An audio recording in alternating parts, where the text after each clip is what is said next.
Bonjour, c'est Arlie Chaima, président de Chaima Capital. Aujourd'hui, nous allons faire un podcast vidéo pour la première fois. Et dites-moi ce que vous en pensez dans les commentaires et tout le reste.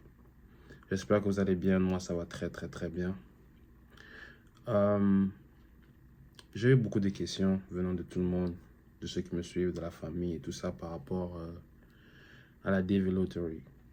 Donc aujourd'hui, notre sujet, ce sera la DV Lottery. Ce que c'est, comment y appliquer, quelles sont les différentes étapes à accomplir et quelles sont les étapes à venir. D'abord, qu'est-ce que c'est la DV Loterie? La DV Loterie, c'est une loterie qu'organisent les États-Unis chaque année entre octobre et décembre. Et dans cette loterie, vous rentrez vos noms, vos différentes informations, vos demi-cartes photos dans le but d'obtenir la green card. Et avec cette green card, vous pouvez venir vous installer aux États-Unis, y vivre, travailler et faire ce que vous voulez. Chaque année, ils le font depuis déjà plusieurs vingtaine d'années. Donc, comment y participer? Nous allons parler de la première étape. La première étape, c'est de jouer. Et avant de jouer, il va falloir remplir certains critères. De un, vous devez déjà avoir fini votre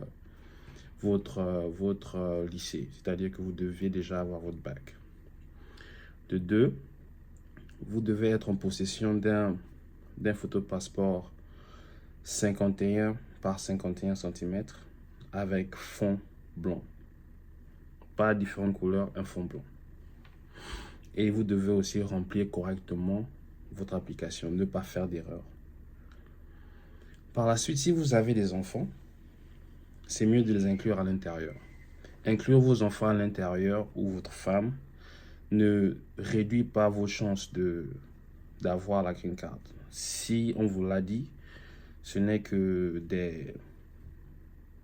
comment on appelle ça, des histoires. Parce que ça facilite beaucoup. Imaginez, vous gagnez la green card et vous n'avez pas mis vos enfants.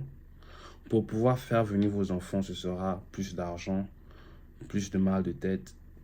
Et l'immigration aux États-Unis, tellement qu'il y a des gens qui veulent venir aux États-Unis, que l'immigration est vraiment lente dans son processus.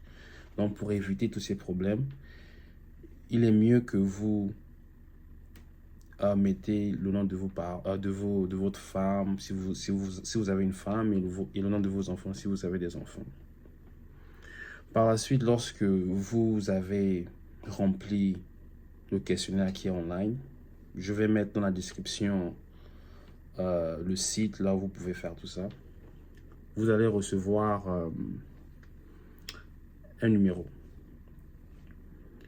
Et ce numéro-là, vous le gardez. Préférablement dans votre email ou bien dans votre téléphone. Ça dépend de vous. Pourquoi vous allez le garder? Vous allez le garder parce que lorsqu'ils vont divulguer les résultats, pour pouvoir savoir si vous avez gagné ou pas, vous allez devoir entrer ce numéro et vous saurez si vous avez gagné ou si vous n'avez pas gagné. La troisième étape. Le fait d'être sélectionné ne garantit pas votre green card parce que vous pouvez être sélectionné, mais il y a d'autres étapes à faire et il faut savoir quelles sont ces étapes-là. Je vais prendre deux cas. Le premier cas, c'est lorsque vous êtes à l'intérieur des États-Unis. Le deuxième cas, c'est lorsque vous êtes à l'extérieur des États-Unis. On va prendre le cas lorsque vous êtes à l'intérieur des États-Unis. Lorsque vous avez checké votre nom et vous avez vu que votre nom a été sélectionné, vous devez alors rentrer dans ce que l'on appelle la procédure d'ajustement de statut. Et dans cette procédure-là, vous devez remplir des formulaires, faire des vaccins et faire des empreintes. Et tout cela coûte de l'argent. Je crois que pour faire les vaccins, c'est aux environs de $400 et plus. Ça dépend de où vous êtes. Même chose avec les empreintes. et les différents formulaires. Et il y a aussi des frais pour la carte verte elle-même. La carte verte elle-même varie, son prix souvent varie, mais vous allez dépenser plus ou moins 2000 $. Ça peut être moins, ça peut être plus. Donc ça va vraiment dépendre de lorsque vous allez commencer le processus. Donc après avoir payé les vaccins, les formulaires, fait les empreintes, vous allez avoir une interview.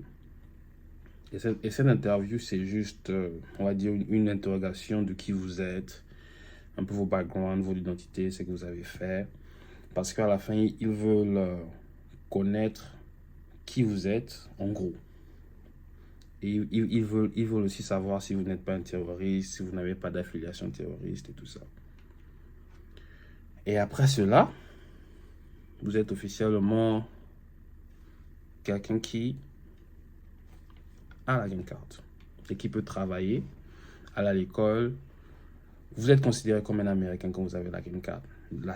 Le seul droit que vous n'avez pas, c'est le droit de voter. Et la green card ne garantit pas le fait que vous n'allez pas être déporté. Si vous faites des crimes, si on vous arrête avec de la drogue, tout ce qui est, toute activité qui est en dehors de la loi peut être une raison pour être déporté. Donc rappelez-vous, lorsque vous avez la green card, vous êtes un visiteur qui a le droit de rester, mais il faut vraiment faire attention par rapport aux activités que vous engagez. Le deuxième cas, c'est lorsque vous êtes hors des États-Unis. Dans ce cas-là, lorsque vous êtes sûr d'avoir gagné votre green card, il va falloir vous rapprocher de l'ambassade des États-Unis dans votre pays. Ils vont vous donner les différentes étapes et les différents processus pour l'obtention de votre green card. Mais dans tout cela, il va falloir que vous vous préparez financièrement parce que toutes ces étapes vont coûter. Et je crois que l'un des étapes les plus coûteuses, ce sera aussi le billet d'avion. Parce que le billet d'avion pour venir aux États-Unis, il est quand même assez cher. Mais lorsque vous aurez des informations obtenues aux États-Unis, vous êtes sur la voie d'avoir votre green card. Votre green card ne vous sera pas donné à l'ambassade, mais lorsque vous serez une fois aux États-Unis. Une fois aux États-Unis, on va vous encadrer, on va vous offrir une lettre et aussi un prospectus sur la vie aux États-Unis. Ce prospectus, c'est juste pour vous souhaiter la bienvenue. Et vous allez savoir quelles sont les différentes activités que vous pouvez faire aux États-Unis, etc., etc. Donc, j'espère que vous avez eu une idée de comment comment participer à la DV pour avoir la green card. Allez, bonne soirée, bonne journée à vous et à plus.